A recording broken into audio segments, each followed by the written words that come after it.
everyone.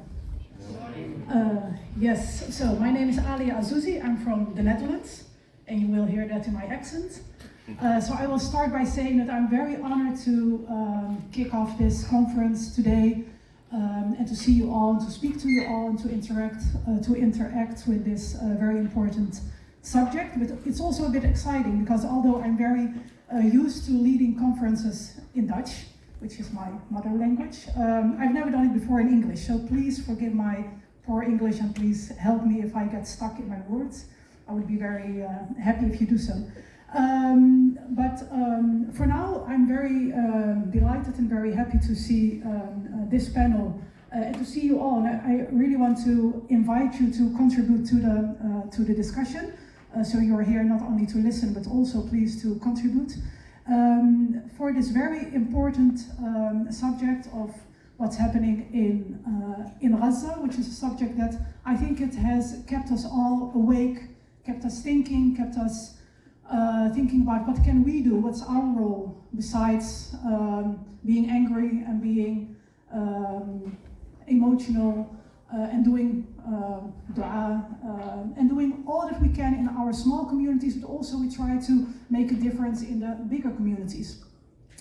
And there's not one right answer, there's not one right way, there are just all these different answers and all these different ways we have to bring together to try to make just a little difference. And even that little difference makes sense in the bigger global issue that we are facing here, unfortunately. And inshallah it will be over very soon, and we can have other discussions about, I'm sure, many other problems that we will be facing in the future. So I was talking to Amir, and he said, I have a speech and it's not a nice speech. So I know it's just Friday morning, 9:30, but please don't be prepared to have nice conversations or lovely conversations, but we will have, as Anna said, accurate conversations, maybe deeply touching conversations, maybe emotional conversations. So please let this be a safe space to have all these different views, different ways of thinking, and different emotions present at this meeting, inshallah. So I won't take much of your time because, I tend to speak very much when I have the microphone, so I'll try to speak a bit less. To give the floor to our respected panel, I will ask you to please introduce yourself just shortly, and then we'll start with Amir with a short speech. Kim, can I ask you to start, please? Yeah, my name is Kim Henrik Ruller. I work in the municipality of Kristiansand. I am an advisor for intercultural dialogue, and also together with Shaukat, we founded the idea of Meet. Shaukat is sitting in the back here. Thank you, Shaukat. This is the third event, and I'm happy to see that we have so many people here today also. Thank you. Welcome, Kim. Lulzim. My name is this good? Okay.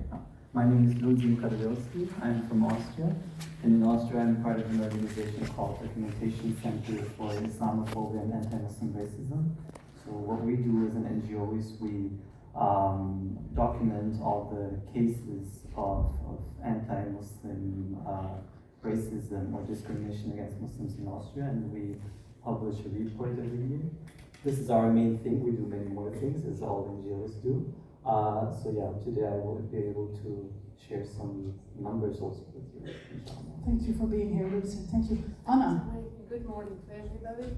I'm Anna Stamou from Athens, Greece. I come and represent the Muslim Association of Greece, amongst others. I'm struggling for the issues of the Muslims to have an equal life and equal rights in life in general, but we are here to speak up and to be accurate, as I say, what's going on, and try to figure out what we can do, what is our part of responsibility here. Thank you. Yeah, we're looking forward to hear from you. And Amir, I will give you the floor to introduce yourself, but also to start your speech right away. So I'm going to sit and you please take the floor. Thank you. Can you hear me? Excellent. Thank you all for being here today. And thank you for this opportunity to sit down and talk. My name is Amir. I'm a former refugee from Iran. I'm a local politician and an enthusiastic member of the social society, of the civil society of Norway. I'm here today to tell you that the system works as it is supposed to work.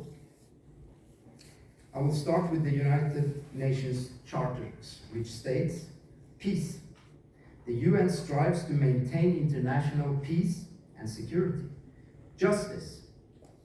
The UN upholds the principle of justice, ensuring that all nations and individuals are treated fairly. Human rights. The UN champions human rights globally. It advocates for the protection of individual freedom, equality, dignity for every person. Solidarity. The UN emphasizes collective actions and cooperation. It encourages nations to unite their strength to address global challenges and humanitarian crises. Now to the UN Security Council function and power. To maintain peace. To call on members to apply economic sanctions and other measures, not involving the use of force, to prevent and stop aggression. To take military action against aggressors. These are their charters and their powers. I'm here to tell you that the system works as it is supposed to work. At least that is what I thought.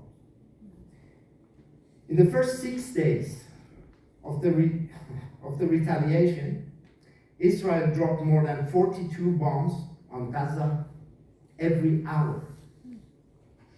12 buildings were destroyed, 15 people killed, 6 were children, 35 injured. Every hour. This is not numbers from Hamas. During the same 6 days, 6,000 bombs were dropped on Gaza. The numbers are according to the Israeli army. In average, Israel has dropped more than 500 bombs on Gaza every day since the start of their so-called operation.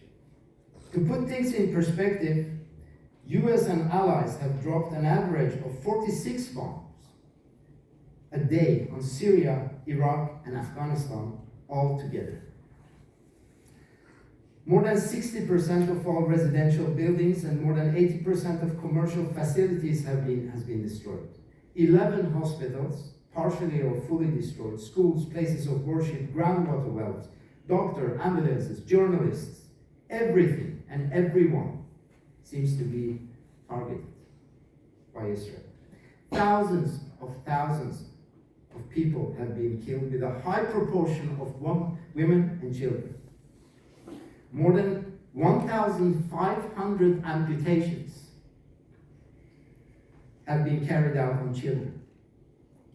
One of them is Noor Maruf, 11 years old girl. Her left leg was almost torn off when their home in Jabalia was attacked in an Israeli airstrike. That was her left leg. Her right leg was also damaged so bad that it had to be amputated. For 6 years old, Imran Al-Kholi, he lost his right leg and both of his parents in another Israeli airstrike. More than 7,000 people are still under the rubble, according to UN. Speaking of rubbles, UN says there is 37 million tons of rubble in Gaza, heavily contaminated with unexploded ordnance and approximately 800,000 tons of asbestos alone in that rubble. It is estimated to take 15 years just to clear the rubble, and another 30 years to rebuild Gaza. That's if everything goes according to plan and the finances are there and everybody is contributing. 45 years just to get back to what it was before 7th of October. From my perspective and many others with me, it doesn't look like a professional army fighting another army. It's not a war. It's not an operation. It's an extermination, retaliation, and collective punishment of a native people of the land. No clear ruling from the International Court of Justice, no actions from the international society to stop the atrocities, and no consequences. Zero. Gaza is efficiently being made inhabitable, regardless of a two-state solution or not. Doesn't matter, people cannot live there. So this comes in addition to the illegal settlements, Nakba, ethnic cleansing of the Palestinian people between 1947 and 49, and the Nakba in 1967, displacing more than 1.1 million Palestinians, and the general injustice over the 7 decades. The institutions that are supposed to prevent mass killings and atrocities like this has failed. Use whatever word you want. Genocide, mass killing, ethnic cleansing, human rights violation, doesn't matter. It doesn't matter. It's all technicalities. Are Israel committing genocide? Like, the definition of that word matters for the 6-year-old Imam or the 11-year-old Noor in Gaza. The institutions we thought would prevent this kind of aggression have displayed their incapability to take action. When the international community allows such atrocities, even letting one nation to deny another people their basic humanitarian aid, leaving them to starve to death, it doesn't matter which terminology you use. I don't care. From the Palestinian perspective, these institutions could just as well change their name. The Ununited Nations and the Insecurity Council. Because the situation on the ground tells another story. And the stories from the ground is no longer reserved to the good people in this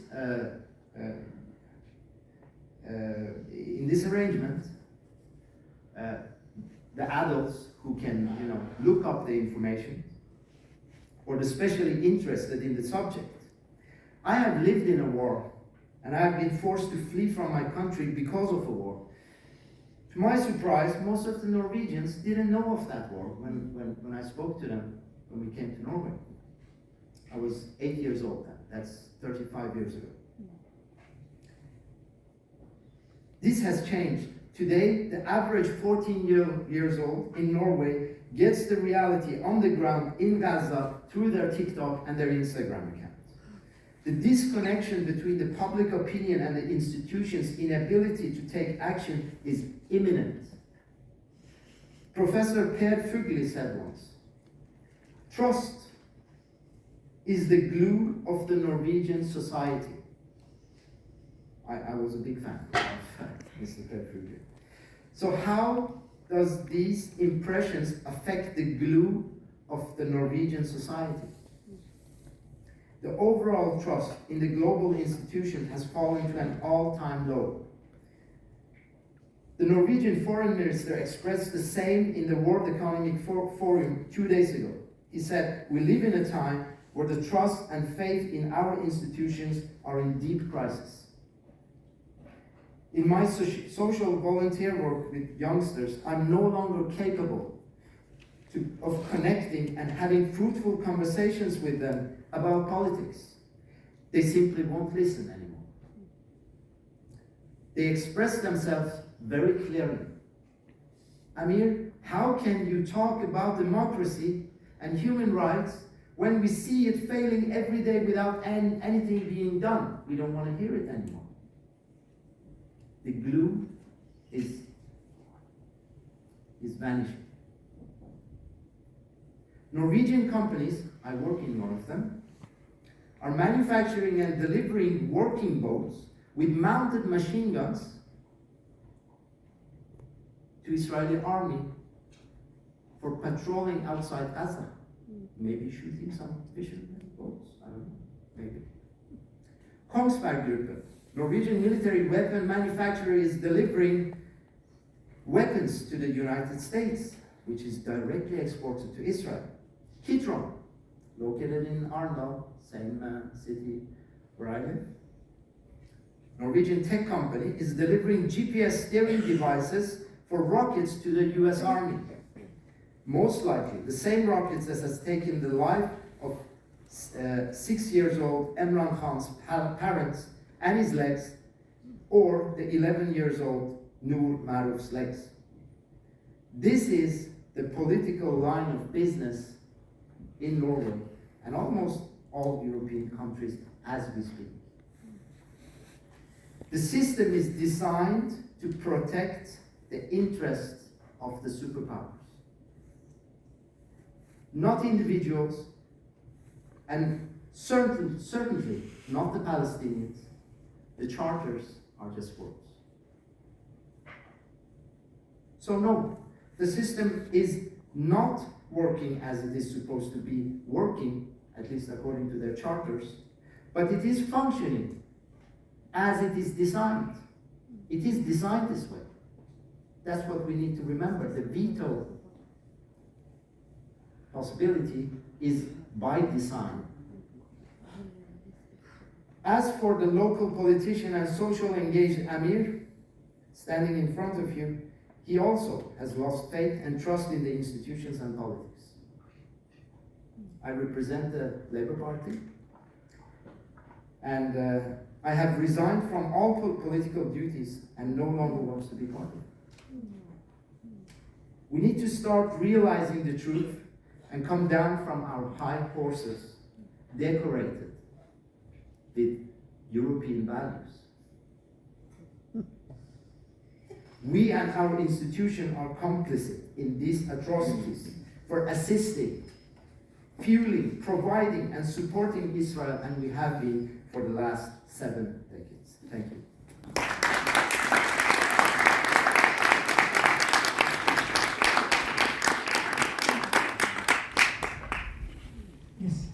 Yes, thank you, Amir, for framing this conversation and for your honesty and for your vulnerability in this case.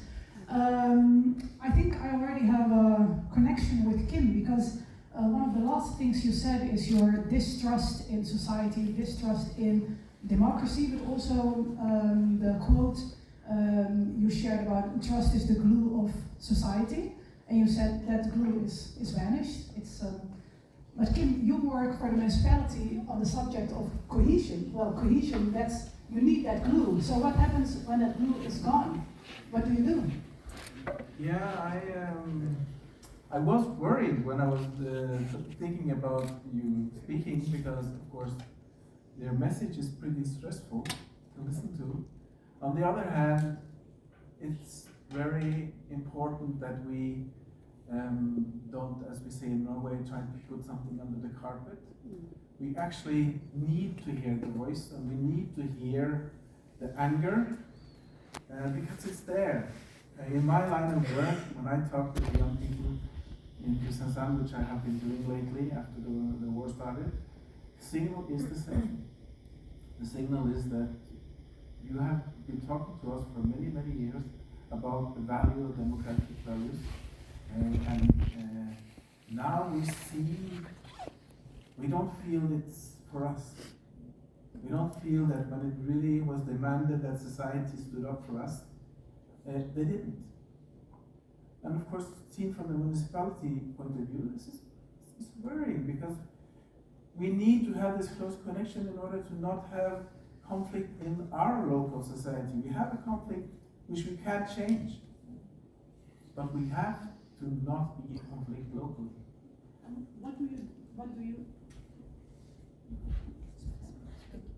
What do you do with these signals? You said you're talking to people, you hear these voices. What do you do as a municipality? How do you react? Did you change your policy?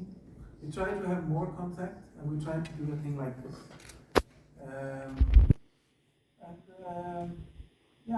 I'm going to be honest, I'm worried.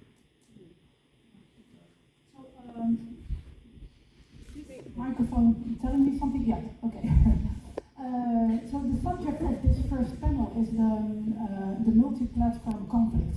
So you said, of course, it has affected the cohesion, but what other fields does it conflict? Can you name some other fields within your field of work that it affects? Well, as we said, the basic component of the Norwegian society is trust.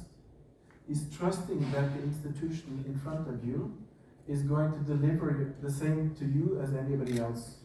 And you trust that if you contact the municipality, you will be treated in the same way as everybody else who is a part of the society. So if you have a group that collectively starts to lose their trust in the society that they're living in, they will not be content. And people who are not content are going to not feel, I can't find the English word, but connected. Well, I mean, if you are part of a society, you also want to keep it a good society. If you lose the connection with that, then you're not working maybe as much as we would, as a society, like you to do to get this kind of cohesion. Thank you. That's nice, Lulzim, because you in Austria you work for the organization that documents Islamophobia. Did you see an increase in distrust in the society, distrust in democracy, maybe in the values? You introduced the words United Nations and Security Council. Could you maybe tell us something about your situation in Austria? So what we could see in Austria was, and these are actually, we're just about to finish the report that we're about to publish for the last year, so you're actually the first ones to hear these numbers. After the 7th of October, within 1 month, not even 1 month, we documented, or the number of cases of Islamophobia and anti-Muslim racism in Austria that were reported in just 1 month's period was more than in January to September altogether. So in just 1 month, not even 1 month, we had about 540 cases. And in the 9 months before that, we had this number, approximately 500. So the numbers skyrocketed. Can you say something about the nature of these numbers? What was the red line? Yeah. So the numbers skyrocketed after October 7th, and we got cases in a variety of fields because we're also talking about the multi-faceted aspect. There were vandalizations against mosques or Muslim institutions, and in general instances in the public space, individual encounters where people were faced with racial slurs or this typical go back where you come from, whatever. So these numbers increased, so the individual encounters. However, we could also see cases in the educational sector increased. Students, children being asked to condemn what is happening, being scrutinized for what is happening, being held accountable for what is happening. And another aspect, and this is, I would say, here Austria, unfortunately, is, I would say, on the top when it comes to politics and government. The public discourse about Muslims in Islam, honestly, before October 7th, I thought, well, we're already pretty bad in Austria. It got worse. And it's tragic to see how the public discourse, and especially by politicians and by lawmakers, worsens even more. So we really had this removing of the glue in all aspects of society. Can you say something about it? What does it do with individuals or with Muslim societies or with groups? Do you have any examples of what does it do? Like I'm from the Netherlands, and we have higher numbers of people who want to leave the country. They want to go to Dubai, to Morocco, to, well, it doesn't depend any other land outside of the EU, because they don't want to live in that insecure, undemocratic but democratic society anymore. So what does it mean for Austria, for the Austrian Muslims? Amir mentioned that there's an estimate that it will take about 45 years if you would start rebuilding Gaza. Honestly, I don't know, maybe it will take just that many years to rebuild the trust because the damage is done in the society. And with Muslims in Austria, I'm speaking for Austria first and foremost, but I guess it does apply to many other countries in Europe. It's just the as you mentioned, the distrust in politics and this sense of I can't think of the English word, but the trust that we put in the Austrian society and the trust that we put as Muslims in Austria being our home country was misused, and now you feel kind of detached again. For me personally, I've struggled with this identity crisis, like am I Austrian, am I Albanian, where do I belong, blah blah blah.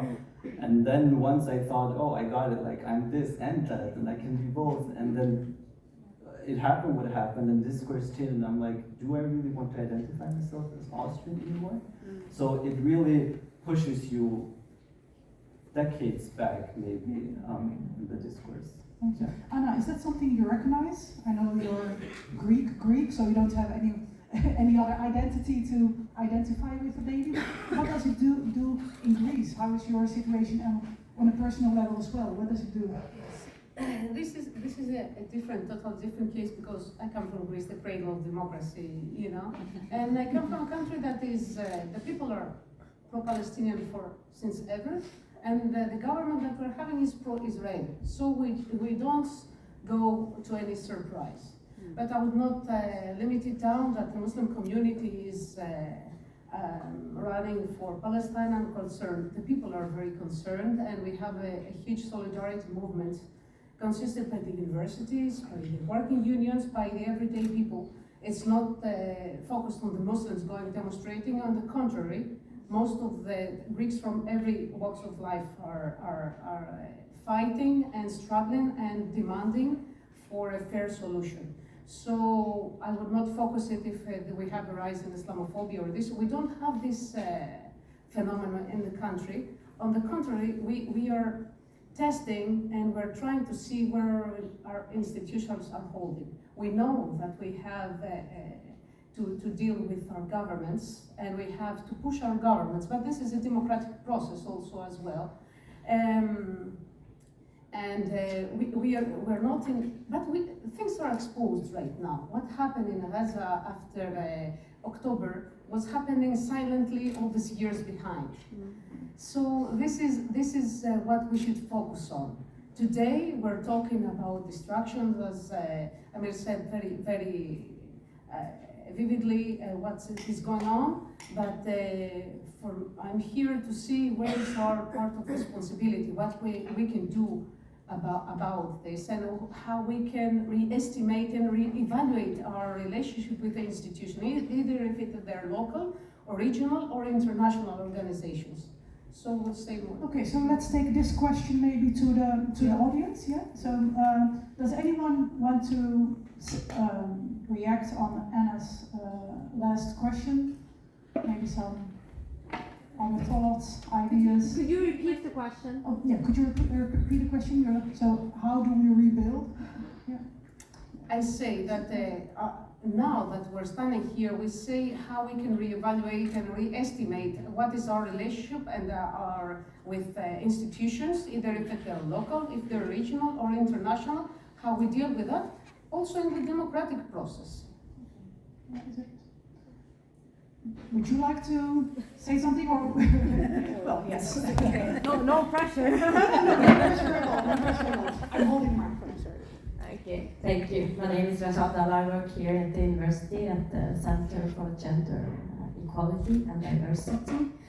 And I'm thinking for us as a university, we have this unique role, really, that we could contribute with facilitating arenas to discuss in a civilized matter and way, and also knowledge-based way, to raise awareness and knowledge, and also to together, maybe in dialogue, explore what room we have to build that trust how you can do that in a political way, locally, regionally, nationally, and globally. But I think that could also maybe start some discussions, put them on the agenda, and also challenge the politicians, because there are always things you can do locally in the municipality to show the support, to take your responsible for the international, the human values, human rights, the, what do you call it, barakatuh, sustainable goals in the UN. I think if we really want to be serious about them, then it's important to take a stand. Thank you. So it's important to take a stand. I'm sorry, the sister from Estonia, I know you're on your phone, I'm sorry, I forgot your name, but yesterday you told us about Estonia and what happened when there was one demonstration on the square. So take a stand, take your responsibility, use your democratic